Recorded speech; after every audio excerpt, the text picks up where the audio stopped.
Hello friends, நான் தான் உங்களோட ஏபி. நான் சொன்ன ஒரு விஷயம் நீங்கள் நம்புவீங்களா அப்படின்றது தெரியல. ஸோ சென்னையில் வந்துட்டு காட்டுப்பள்ளி அப்படின்ற ஒரு போர்ட் ஒன்று இருக்குது, ஹார்பர். ஸோ அங்கே வந்துட்டு அது பக்கத்தில் ஒரு மிகப்பெரிய ஃபேக்ட்ரியில் சில லேபர்ஸ் ஒர்க் பண்ணிட்டு இருக்காங்க. யாருன்னா ஹிந்திக்காரங்க. ஸோ வட மாநிலத்தர்கள் வந்து அங்கே தங்கி வேலை செய்கிறவங்களா இருக்காங்க. ஸோ அவங்க திடீர்னு ஒரு போராட்டத்தில் இறங்கி இருக்காங்க முந்தானேத்து காலையில். ஸோ அந்த போராட்டத்தை வந்து என்ன விஷயம் அப்படின்றது கேட்க போனால் நம்மளோட தமிழ்நாடு போலீஸை வந்துட்டு கல்லால் அடிச்சிருக்காங்க. அதுக்கப்புறமா தப்பான தகாத வார்த்தைகளில் பேசியிருக்காங்க அப்படின்ற ஒரு விஷயம் தெரிய வந்தது.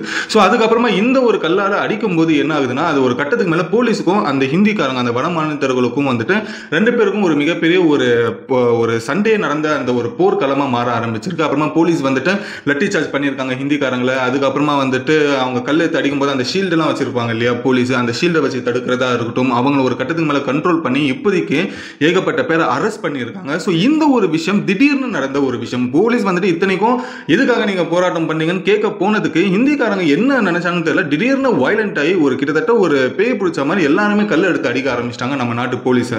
ஸோ இது கேட்கறதுக்கே நம்ம கொஞ்சம் ஒரு வியர்டா இருந்தாலும், இது பொழைக்கிறதுக்காக இங்க வந்திருக்கிறவங்க இந்த போலீஸ் மேலேயே கை வைக்கிற அளவுக்கு தைரியம் அப்படின்றது அவங்களுக்கு எங்கிருந்து வந்தது அப்படின்றது தெரியல. அதுதான் சென்னையிலேயே நடந்திருக்கு. என்ன நடந்தது, இந்த வட மாநிலத்தர்களுக்கும் போலீஸ்க்கும் நடுவில் இருந்த பிரச்சனைகள் என்ன, எதுக்காக அந்த ஒரு ப்ரொடெஸ்ட் வந்துட்டு அங்க இருக்கிற வட மாநிலத்தர்கள் வந்துட்டு ஆரம்பிச்சாங்க, ஸ்பாட்டுக்கு வந்துட்டு போலீஸ் அங்க போனதுக்கு என்ன ஒரு விஷயத்துக்காக போனாங்க அப்படின்றது கம்ப்ளீட் டீடைலா வழக்கம் போல 10 நிமிஷத்துல ஷார்ட் அண்ட் ஸ்வீட்டா பார்த்துடலாம். ஸோ வாங்க வீடியோக்குள்ள போகலாம். நான் தான் உங்களோட AB and welcome to our channel. இன்னும் நம்ம சேனல் சப்ஸ்கிரைப் பண்ணலாம், உடனே சப்ஸ்கிரைப் பண்ணிக்கோங்க. அப்போதான் இது போல நீங்க தெரிஞ்சிக்காத பல விஷயங்களை நம்ம சேனல் மூலியமா நீங்க வெறும் 10 நிமிஷத்துல எல்லா முக்கியமான விஷயங்களுமே தெரிஞ்சுக்கலாம். அதுக்கு உங்களோட சப்போர்ட்டை சப்ஸ்கிரைப் அப்படின்ற ஒரு விஷயத்துல காமிச்சிக்கோங்க. ஸோ ஃபர்ஸ்ட் விஷயம் எங்க இருந்து ஆரம்பிக்கலாம் அப்படின்றது பார்க்கும்போது, முதல்ல இந்த சம்பவம் எங்க நடந்ததுன்னா திருவள்ளூர், சென்னைக்கு அடுத்து திருவள்ளூர் இல்லையா. ஸோ அங்க மீஞ்சூரை தாண்டி காட்டுப்பள்ளி அப்படின்ற ஒரு ஏரியா இருக்கு. அங்க மிகப்பெரிய ஒரு ஹார்பர் இருக்கும், நிறைய பேருக்கு தெரிஞ்சிருக்கும்.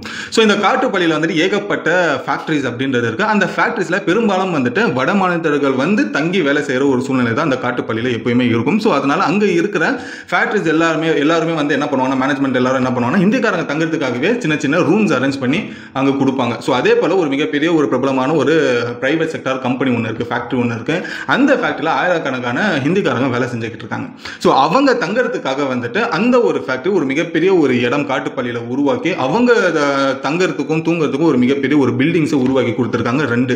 ஸோ கிட்டத்தட்ட ஒரு அபார்ட்மெண்ட் மாதிரி வச்சுக்கோங்க, ஃபிளாட்ஸ் மாதிரி வச்சுக்கோங்க. ஸோ அந்த ஒரு ரெண்டு ஃபிளாட்ஸோட பேர் வந்துட்டு ஒன்று கங்கா, இன்னொன்று காவேரி. ஸோ இந்த ஒரு ரெண்டு ஃபிளாட்ஸில் வெறும் வட மாநிலத்தர்கள் வந்து தங்கி வேலை செய்கிறவங்களுக்கு மட்டும்தான் இங்கே வந்துட்டு இடம் கிடைக்கும். இதுவே சென்னையில இருந்து வரவங்க, திருவள்ளூர்ல இருந்து வரவங்க, லோக்கல் ஆளுங்கள்லாம் வந்துட்டு அங்கே தங்க முடியாது. ஸோ ஃபேக்டரியில் வேலை செஞ்சுட்டு டேரக்டாக அவங்க வீட்டுக்கு போகணும். இதுதான் சூழ்நிலையே அந்த ஃபேக்டரியில் இருந்திருக்கு. ஸோ இப்போ பிரச்சனை எங்கே நடந்திருக்கு அப்படின்றப்ப பார்க்கும்போது, முந்தானேத்து செவ்வாய்க்கிழமை என்ன நடந்திருக்குன்னா, காலையில் இந்த ஒரு காவேரி அப்படின்னு சொல்லப்படுற இந்த ஃபிளாட்ல வட மாநிலத்தர்கள் தங்கியிருக்காங்க இல்லையா, அதில் அமர் பிரசாத் அப்படின்ற ஒரு ஆள் வந்துட்டு மாடியிலேருந்து தவறி கீழே விழுந்துட்டார். கீழே விழுந்ததுக்கு அப்புறமா கூட இருக்கிற மற்ற லேபர்ஸ் இருக்காங்க, அவங்க எல்லாருமே அந்த அமர் பிரசாத்தை தூக்கிட்டு ஹாஸ்பிட்டலுக்கு போயிருக்காங்க. ஹாஸ்பிட்டலுக்கு போகிற வழியில் அமர் பிரசாத் இறந்துட்டார். ஸோ இந்த ஒரு விஷயம் வந்துட்டு போலீஸ் கேஸாக மாறுது. போலீஸ் முதல்ல ஹாஸ்பிட்டலில் விசாரிச்சிருக்காங்க யார் என்ன ஏதுன்ட்டு. ஸோ அப்போ வந்துட்டு அமர் பிரசாத் 35 வயசு, இவர் உத்தரப்பிரதேசில் இருந்து இங்கே வேலை செய்யறதுக்காக வந்திருக்காரு காட்டுப்பள்ளிக்கு அப்படின்ற ஒரு விஷயம் எல்லாமே தெரிய வந்தது. ஸோ ஒரு கட்டத்துக்கு மேலே போஸ்ட்மார்ட்டம் அப்படின்ற ஒரு ப்ரொசீஜர் பண்ணுறாங்க. நம்மளோட தமிழ்நாடு போலீஸ் வந்துட்டு லேபர்ஸ்க்கு ஆதரவாக தான் இந்த ஒரு ப்ரொசீஜர் எல்லாத்தையுமே ப்ராப்பராக பண்ணிக்கிட்டு இருக்காங்க.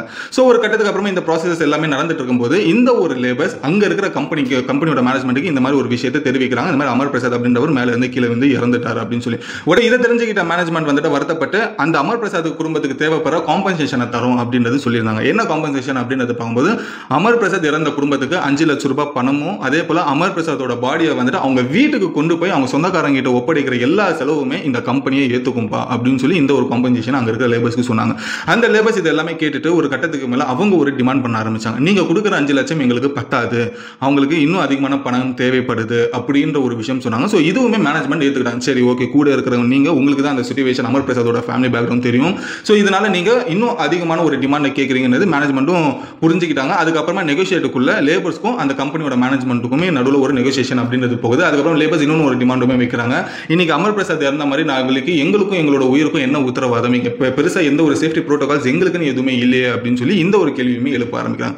ஸோ இந்த மாதிரி நெகோசியேஷன் அப்படின்றது கம்பெனிக்கும் பிளஸ் அங்கே இருக்கிற இருக்கிற லேபர்ஸ்க்குமே நடந்துகிட்டே இருந்திருக்கு. ஸோ ஒரு கட்டத்துக்கு மேலே என்ன ஆகுதுன்னா, அந்த ஒரு இடத்துக்கு போலீஸ் அப்படின்றவங்க வராங்க. இது யார் கூப்பிட்டது போலீஸ் அப்படின்றப்போ அந்த ஃபேக்டரியோட மேனேஜ்மெண்ட் தான். சரி, இந்த ஒரு ஃபேக்டரி எதுக்காக போலீஸ் கூப்பிட்டுருக்காங்க அப்படின்றப்போ பட்சத்தில் வந்துட்டு அங்கே இருக்கிற மேனேஜ்மெண்ட்டுக்கு தெரியாது இவங்க வந்துட்டு ஏதோ ஒரு வயலண்ட்டை வந்துட்டு கையில் எடுக்கிற மாதிரி சில சிம்டம்ஸ் தெரியுது. ஸோ நாளைக்கு பின்ன ஃபேக்டரி கிட்ட அடிச்சு உடச்சிட போறாங்க அப்படின்னு சொல்லி ஒரு சேஃப்டிக்காக போலீஸ் கிட்ட இந்த ஒரு இன்ஃபர்மேஷன் கொடுத்துருக்காங்க. ஸோ போலீஸுமே வந்துட்டு அந்த ஒரு ஸ்பாட்டுக்கு வராங்க. பட் அவங்க அந்த ஸ்பாட்டுக்கு வரும்போது அவங்களோட மைண்ட் செட் என்னவா இருக்குன்னா, சரி ஸ்மூத்தாக முடிச்சு பிரச்சனையை சால்வ் அவுட் பண்ணிட்டு போயிடலாம் அப்படின்னு சொல்லி ஒரு சின்ன ஃபோர்ஸோட வராங்க ஸ்பாட்டுக்கு. ஸோ தூரத்துலேருந்து போலீஸ் வராங்க அப்படின்ற ஒரு விஷயம் இந்த லேபர்ஸ் பார்த்ததுமே திடீர்னு அவங்க என்ன நினைச்சாங்கன்னு தெரியல, ஒரு மாதிரி வயலண்ட் ஆக ஆரம்பிச்சிட்டாங்க. சில கிட்டத்தட்ட ஒரு பேய் பிடிச்ச மாதிரி ஆயிட்டாங்க. ஸோ போலீஸ் அந்த ஸ்பாட்டுக்கு வரத்துக்குள்ளேயே தூரத்துல இருந்து இந்த லேபர்ஸ் வந்துட்டு கல் எடுத்து அடிக்க ஆரம்பிச்சிட்டாங்க. ஸோ அவங்களோட மனப்பான்மை எப்படி இருந்தது அப்படின்றப்போ, இவங்க வந்துட்டு நம்மள போலீஸ் வந்துட்டு அரெஸ்ட் பண்ணுறதுக்காக தான் வருது, ஸோ நம்மளை வந்துட்டு ஜெயிலில் தூக்கி போட்டுருவாங்க, அவ்வளோதான் நம்ம லைஃபு காலின்னு சொல்லி இந்த லேபர்ஸ் பயந்துட்டாங்களா என்ன விஷயம் தெரியல. பட் போலீஸ் அங்கே வந்தது சமரசமாக பேசுறதுக்காக மட்டும்தான். பட் இது புரிஞ்சிக்காம அங்கே இருக்கிற வடமாநிலர்கள் வந்துட்டு கல் எடுத்து தமிழ்நாடு போலீஸ் மேலே அடிக்க ஆரம்பிச்சிட்டாங்க. இந்த ஒரு தைரியம் அவங்களுக்கு எப்படி வந்தது அப்படின்றது தெரியல. அதுவும் ஊர் விட்டு ஊர் வந்து தமிழ்நாட்டில் வந்துட்டு வேலை செய்யறதுக்காக வந்தாங்க. பட் அந்த வேலை செய்யறதுக்கு வரும்போது எப்படி இந்த அளவுக்கு ஒரு தைரியம் அவங்களுக்கு வந்தது அப்படின்ற ஒரு விஷயம் தெரியல. ஒரு ரெஸ்பெக்ட் அப்படின்ற ஒரு விஷயம் அவங்களுக்கு தெரியலையான்றது எனக்கு புரியல. அவங்க ஊர்லேயுமே இந்த மாதிரி தான் போலீஸ் ஹேண்டில் பண்ணுவாங்கன்றது ஒரு விஷயமும் தெரியல. சரி, ஓகே. ஆனால் இவங்க கல் எடுத்து அடிக்க ஆரம்பிக்கும் போது நம்மளோட தமிழ்நாடு போலீஸ் வந்துட்டு முதல்ல தடுத்து இருக்காங்க. சரி, என்னடா இவங்க கல் எடுத்து அடிக்கிறாங்கன்னு சொல்லிட்டு போலீஸ் வந்துட்டு ஷீல்டு கீல்டு எல்லாத்தையுமே எடுத்துட்டு வந்துட்டாங்க. ஒரு சைடு லட்டி அப்படின்றது ஒன்று வச்சிருக்காங்க. ஸோ அவங்க கல் எடுத்து அடிக்க என்ன ஆகிறாங்கன்னா, இவங்க அதை தடுத்துக்கிட்டே முன்னாடி போய்கிட்டே இருக்காங்க. இன்னும் வந்துட்டு இவங்க கிட்ட வராங்கன்றதை பார்த்துட்டு லேபர்ஸ் இன்னும் பயங்கரமாக ஏகப்பட்ட கற்களை வந்துட்டு அடிக்க ஆரம்பிக்கிறாங்க ஃபோர்ஸா. ஸோ இதனால சில போலீஸ்க்கு வந்துட்டு அடிப்படவும் செய்யுது. ஸோ போலீஸ்க்கு அடிப்பட்டதுமே என்ன ஆகுது அப்படின்னு போய் போலீஸ் திரும்பியும் அங்கே இருக்கிற வடமாநிலர்கள் வந்துட்டு கல்லால் அடிச்சிருக்காங்க. ஸோ ரெண்டு பேருக்குமே மாற்றி மாற்றி கல்லால் அடிச்சதுக்கு அப்புறமா இந்திக்காரங்களுக்குமே சில சேதாரம், அதே போல போலீஸ்காரங்களுக்குமே சில சேதாரம் அப்படின்றதாச்சு. ஸோ ஒரு கட்டத்துக்கு மேலே இவங்க எல்லாருமே வந்துட்டு சுத்து போட்டு அடிக்கிற ஒரு சிச்சுவேஷன் அப்படின்றது வரும்போது போலீஸ் இதை வந்துட்டு முன்னாடியே சுதாரிச்சதுனால லட்டி எடுத்து அடிக்க ஆரம்பிச்சிருக்காங்க அங்கே இருக்கிறவங்கள.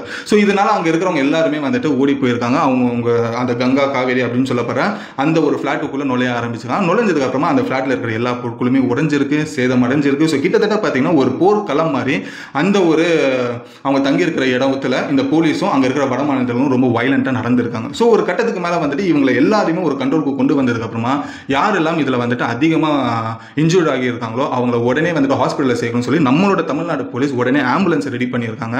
அடிப்பட்டவங்களை ஆம்புலன்ஸில் ஏற்றிருக்காங்க. யாரு? நம்மளோட தமிழ்நாடு போலீஸ். தமிழ்நாடு போலீஸ் தான் இந்த இந்திக்காரங்க அடிச்சாங்க.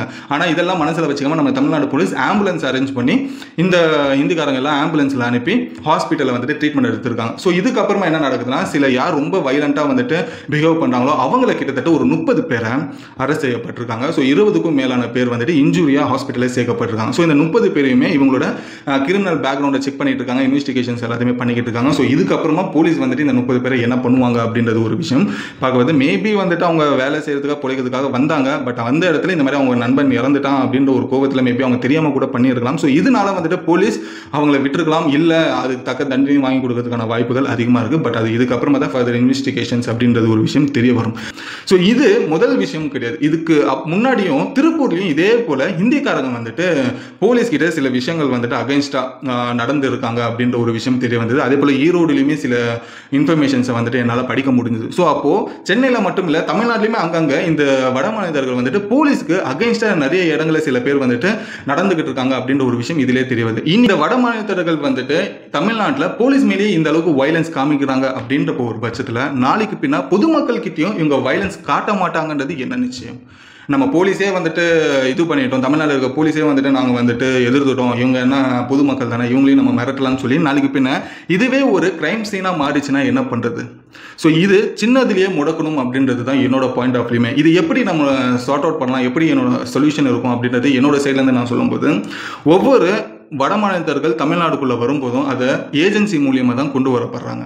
அந்த ஏஜென்சி முதல்ல வந்துட்டு விசாரிக்கணும், இவங்களுக்கு பின்னாடி ஏதாச்சும் கிரிமினல் பேக்ரவுண்ட் அப்படின்றது இருக்கான்ட்டு, ஏதாச்சும் ஒரு கேஸ் அப்படின்றது இருக்கான்னு. அந்த மாதிரி ஏதாச்சும் கேஸ் இருக்குது அப்படின்ற பட்சத்தில் அவங்க கொண்டு வரக்கூடாது.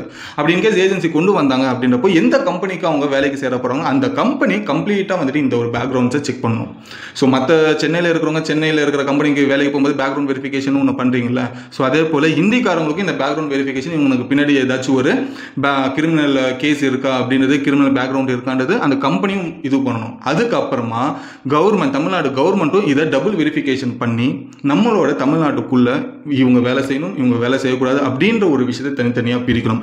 சில பேர் வட மாநிலத்தர்கள் அப்படின்னு சொல்லி பங்களாதேஷ்லேருந்து கூட வரவங்களும் இருக்காங்க மைக்ரண்ட் ஆகி. ஆனால் அவங்க பங்களாதேஷியா இந்தியன்ஸா அப்படின்றது இன்ன வரைக்கும் யாருக்குமே தெரியல. இந்த மாதிரி எங்கேருந்து வராங்க, வந்து என்ன வேலை செய்கிறாங்க, வேலை செஞ்சு எங்கே போகிறானுங்க அப்படின்றது எந்த ஒரு ரெக்கார்டுமே இவங்களுக்கு இல்லாமல் இருக்குதுன்றதுனால இவங்களுக்கு என்ன ஆகுதுன்னா, நம்மளாம் எப்படி இருந்தாலும் கண்டுபிடிக்க முடியாது, நம்ம தான் இந்த ஊர் இல்லையே அப்படின்னு சொல்லி அவங்களுக்கு ஒரு திமிர் அப்படின்றது வருது, ஒரு கான்ஃபிடென்ட் அப்படின்றது வருது. அந்த கான்ஃபிடென்ட் தான் இன்னைக்கு தமிழ்நாடு போலீஸை எதிர்க்கிற அளவுக்கு இவங்க போயிருக்காங்க. நாளைக்கு பொதுமக்கள் மேலேயும் வயலன்ஸ் பண்ண மாட்டாங்கன்றது என்ன நிச்சயம். ஸோ இதுதான் என்னோட ஒரு சொல்யூஷனாக கண்டிப்பாக ஒவ்வொருத்தவங்களுக்குமே ஒரு பேக்ரவுண்ட் வெரிஃபிகேஷன்ஸ் அப்படின்றது பண்ணணும். கிரிமினல் ரெக்கார்ட்ஸ் ஏதாச்சும் இருக்கா அப்படின்றது செக் பண்ணணும். ஸோ அது அந்தந்த ஏஜென்சியும் அந்தந்த கம்பெனியும், அந்த கம்பெனி கவர்மெண்ட்டுக்கு இந்த ஒரு விஷயத்தை சொல்லி கவர்மெண்ட் சைட்லேயுமே டபுள் வெரிஃபிகேஷன்ஸுமே பண்ணணும் அப்படின்றது தான் இதுக்கான ஒரு முதல் சொல்யூஷனாக இருக்கும். ஸோ இதுதான் இந்த ஒரு சென்னையில் வந்துட்டு காட்டுப்பள்ளியில் வேலை செய்கிற அங்கே இருக்கிற லேபர்ஸ்க்கும் போலீஸ்க்குமே நடந்த ஒரு சின்ன ஒரு போர் அப்படின்ற ஒரு விஷயம் சொல்லலாம். ஸோ இந்த ஒரு இன்ஃபர்மேஷன் உங்களுக்கு யூஸ்ஃபுல்லாக இருந்ததுன்னா லைக் பண்ணிக்கோங்க. இன்னும் நம்ம சேனல் சப்ஸ்கிரைப் பண்ணலாம், உடனே சப்ஸ்கிரைப் பண்ணிக்கோங்க. நீங்கள் இந்த ஒரு விஷயத்தை எப்படி பார்க்குறீங்க? ஸோ வேலைக்காக வந்து